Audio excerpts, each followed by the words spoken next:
Hello प्यारे साथियों, आप सबको नमस्कार। पिछली वीडियो में जो है हमने आपको फ्लेमिंग के नियम तक समझाया था। उस वही सैंपल पेपर हमारे इस वीडियो में आगे बढ़ता है।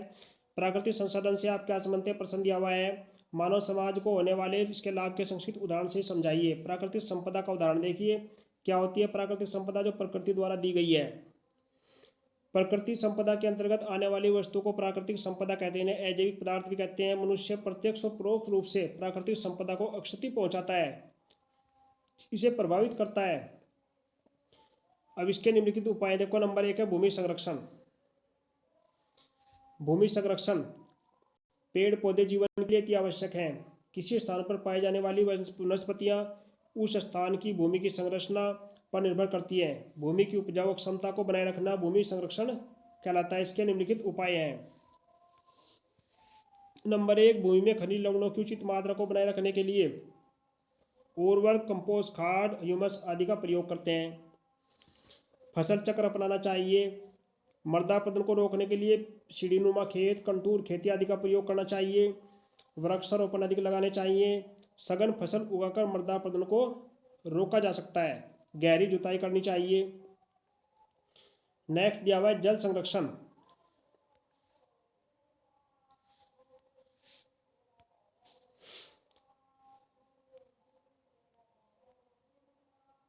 जल संरक्षण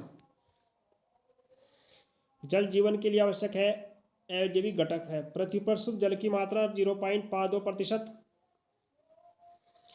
लगभग 90% जल समुद्र में, 4% भूमि में और 2% बर्फ के रूप में उपलब्ध है। जल चक्र द्वारा प्रकृति में जल की मात्रा संतुलित बनी रहती है।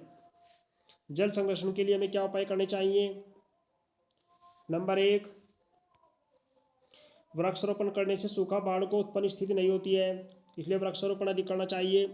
बांध बनाकर वर्षा के जल को रोकना चाहिए, बहने से रोकना चाहिए। जल को प्रदूषित होने से बचाना चाहिए। वनों का नंबर अगला चलता है, वनों का संरक्षण। पेड़ पौधे ऊर्जा के प्रथम संग्राहक होते हैं। ये वायुमंडल में कार्बन डाइऑक्साइड और ऑक्सीजन चक्र और जल चक्र को बनाए रखते हैं। मनुष्य अपनी अपनी आवश्यकताओं के लिए वृक्षों पर निर्भर करता है, इसलिए वनों का संरक्षण आवश्यक है। इसके लिए निम्नलिखित उपाय करने चाहिए। क्या क्या उपाय करने चाहिए? शिफ्टिंग कल्टीवेशन नहीं करना चाहिए। वृक्षों की अंधाधुंध कटाई नहीं करनी चाहिए। आग तथा रोगों से पौधों को बचाना चाहिए। वन महोत्सव जैसे कार्यक्रम चलाए जाने चाहिए और अधिक से अधिक वृक्ष लगाए जाने चाहिए। नेक्स्ट चलता है वन्य जंतुओं का संरक्षण। प्राकृतिक संतुलन बनाए रखने के लिए हम वन्य जंतुओं का संरक्षण भी हमारे लिए आवश्यक है। इसके लिए नंबर 1, लुप्त प्राय जंतुओं का शिकार करने पर कानूनी रोक होनी चाहिए। जंतुओं की रक्षा, उनके आश्रय स्थलों का विकास होना चाहिए, उनकी सुरक्षा होनी चाहिए। जीन बैंक की स्थापना होनी चाहिए। संकटग्रस्त जातियों के संरक्षण हेतु विशिष्ट परियोजना को प्रारंभ करना चाहिए। अनवीकरण योग्य प्राकृतिक संसाधनों को संरक्षण में लाना चाहिए, उन्हें करना चाहिए। जैसे प्रकृति में उपस्थित कोयला, पेट्रोलियम पदार्थ, खनिज लवण आदि का दोहन बहुत कम करना चाहिए, इन्हें व्यर्थ नहीं गंवाना चाहिए। इनके स्थान पर वायु ऊर्जा, जल ऊर्जा आदि का प्रयोग करना चाहिए। प्राकृतिक संपदा संरक्षण के राष्ट्रीय प्रयास। भारतवर्ष में 1952 में भारतीय वन महोत्सव की स्थापना की गई थी। 1 से अक्टूबर तक वन्य जीव सप्ताह मनाया जाता है। 1967 में वन्य जीव कोष की शाखा भारत में स्थापित की गई। 1972 में शेर, बाघ, गैंडे तथा हाथियों के शिकार पर पाबंदी लगा दी गई। लुप्त प्राय जातियों के लिए संरक्षित क्षेत्र विकसित किए गए। देश में लगभग 86 राष्ट्रीय उद्यान और 848 जंतु विहार हैं। उत्तराखंड के चमोली जिले में चिपका आंदोलन, श्यामपुर प्रखंड में महिलाओं द्वारा लकड़ी न काटने का संकल्प जन जागृति का उदाहरण है। प्राकृतिक संपदा संरक्षण हेतु अंतर्राष्ट्रीय प्रयास क्या रहे? देखो, 1949 में अंतर्राष्ट्रीय संगठन ICUN की स्थापना की गई है। अंतर्राष्ट्रीय संगठन है। इसका मुख्य कार्यालय कहाँ से है? स्विट्जरलैंड में है। विश्व के लगभग 24 देश इसके सदस्य हैं। 1962 में वन्य जीव कोष की स्थापना की गई। 1963 में अंतर्राष्ट्रीय जैव कार्यक्रम की स्थापना की गई। ये प्रश्न बायो के अंतर्गत आता है प्यारे छात्रों। वैसे अब देखिए, नेक्स्ट चलता है हमारे पास खंड ख, जो केमिस्ट्री से संबंधित है। प्रश्न नंबर 1, कौन सा पदार्थ, कौन सा कार्बनिक यौगिक असंतृप्त यौगिक है, कौन सा है, एथिलीन। श्वेत श्याम फोटोग्राफी में प्रयुक्त होता है, AgCl। निम्नलिखित में से कौन सी धातु अम्ल से हाइड्रोजन विस्थापित नहीं करती, Cu। प्रश्न नंबर 6 का कै, आवर्त सारणी के एक आवर्त एवं वर्ग के धात्विक लक्षणों में परिवर्तन के कारण सहित व्याख्या कीजिए। किसी तत्व का धात्विक गुण उसके द्वारा इलेक्ट्रॉन त्यागने की प्रवृत्ति को प्रदर्शित करता है। किसी भी आवर्त से बाईं ओर से दाईं ओर जाने पर उसका धात्विक लक्षण क्रम से घटता जाता है तथा वर्ग में ऊपर से नीचे जाने पर धात्विक लक्षण बढ़ता है। खैर, लोहे पर जंग क्यों लगता है? जब लोहे को नम वायु में बहुत समय तक रखा जाता है तो उस पर भूरे रंग की एक परत जम जाती है, जिसे क्या कहते हैं, इसे जंग कहते हैं। जंग आयरन ऑक्साइड Fe2O3 तथा आयरन हाइड्रोक्साइड का मिश्रण है। गैर उदासीनीकरण क्रिया को समझाइए। क्या होती है उदासीनीकरण क्रिया? अम्ल तथा क्षार की अभिक्रिया के फलस्वरूप लवण तथा जल प्राप्त होते हैं, इसे उदासीनीकरण अभिक्रिया कहते हैं। अम्ल प्लस क्षार के मिलाने से लवण और जल मिलता है, इसे बोलते हैं उदासीनीकरण अभिक्रिया। बड़ा मोस्ट इंपोर्टेंट क्वेश्चन है। जैसे HCl प्लस NaOH, या निशान वैसा है NaCl plus H2O। Next question दिया हुआ है, धोने का सोडा एवं बेकिंग सोडा के दो उपयोग लिखिए। धोने का सोडा नंबर 1 कांच साबुन कागज उद्योग में। नंबर 2 जल की स्थायी तथा अस्थायी कठोरता दूर करने में। बेकिंग सोडा के उपयोग नंबर 1 बेकिंग पाउडर बनाने में। नंबर 2 पेट में अम्ल की अधिकता को उदासीन करने में। नेक्स्ट दिया हुआ है, निम्न अभिक्रियाओं को लिखिए। मैथेन की दहन अभिक्रिया CH4 प्लस 2O2 बराबर ही होगा CO2 और प्लस 2H2O।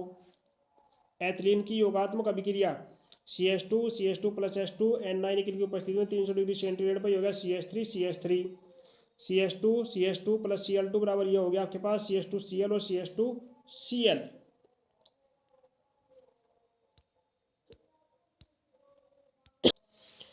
प्रश्न नंबर 8,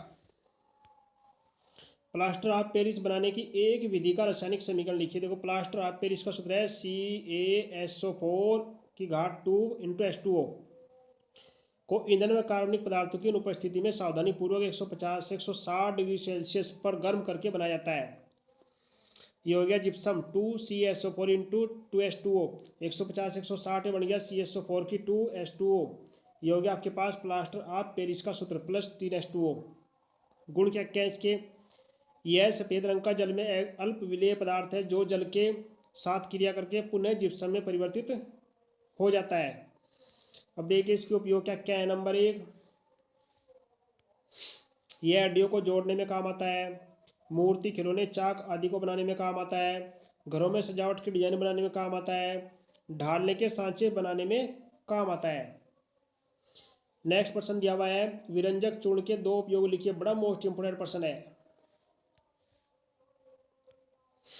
विरंजक चूर्ण का सूत्र है CaOCl2 का प्रचलित नाम विरंजक चूर्ण ब्लीचिंग पाउडर बोलते हैं इसको।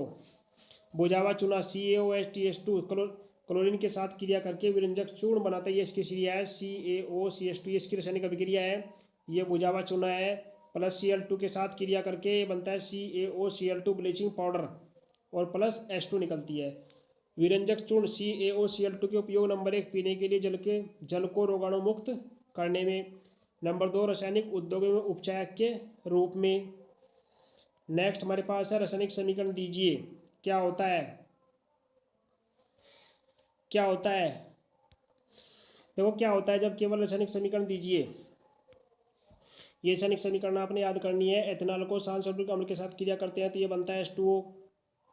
एथेनोइक अम्ल सोडियम कार्बोनेट से विक्रिया करता है तो ये बन गया आपके पास CO2 CH3CONa और CO2।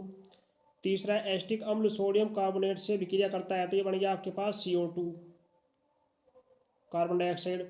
देखो ये प्रश्न बड़ा मोस्ट इंपॉर्टेंट है। निम्नलिखित पर संक्षिप्त टिप्पणी लिखिए। ये टिप्पणियां आपको पक्की याद करनी है सब। Most important. नंबर 1, किण्वन नंबर 2 योगात्मक अभिक्रिया। नंबर 3 सजातीय श्रेणी और उसके प्रमुख लक्षण। ये आपके पास की परिभाषा है। नंबर 1 किण्वन की परिभाषा है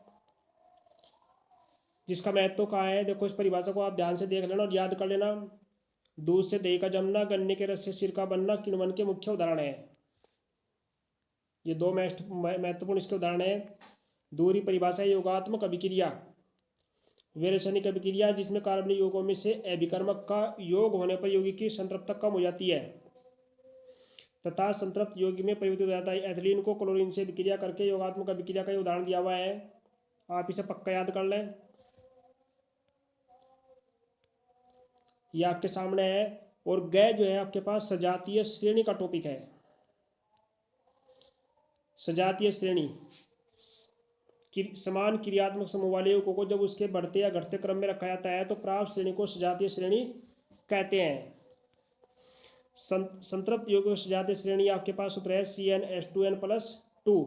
देखो इसके ऊपर ये सब बने हुए हैं, methane CH4, ethane C2H6, propane C3H8, butane C4H10, pentane C5H12, hexane C6H14, heptane C7H16, octane C8H18। ये सब इसमें बने हुए हैं, इनका ध्यान रखना, इनको आप सभी को याद कर लें। इसी प्रकार एल्कोहल की सजातीय श्रेणी का सामान्य सूत्र है CnH2n+2 × OH होता है। एल्कोहल का नाम है देखो methyl alcohol CH3OH, ethyl alcohol C2H5OH, propyl alcohol C3H7OH, butyl alcohol C4H9OH। अब सजातीय श्रेणी के प्रमुख लक्षण दिए नंबर 1। अब देखो यहाँ पर ये आपका खंड ख केमिस्ट्री का समाप्त होता है। अगली वीडियो में हम आपको खंड ग बायोलॉजी का समझाते हैं। ये हमारे एक पेपर के ही 3 हिस्से हैं। इस श्रेणी का सभी सदस्यों को सामान्य सूत्र द्वारा प्रस्तुत करते हैं CnH2n+2। प्रत्येक सजातीय श्रेणी के 2 क्रमागत सदस्य के सूत्र हैं। CH2 का समान अंतर होता है। श्रेणी के सभी सदस्यों को सामान्य श्रेणी द्वारा बनाया जा सकता है।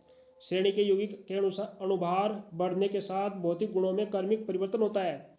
सजातीय श्रेणी के प्रत्येक सदस्य में एक निश्चित क्रियात्मक समूह होता है, अतः सदस्यों के रासायनिक गुण धर्म समान होते हैं।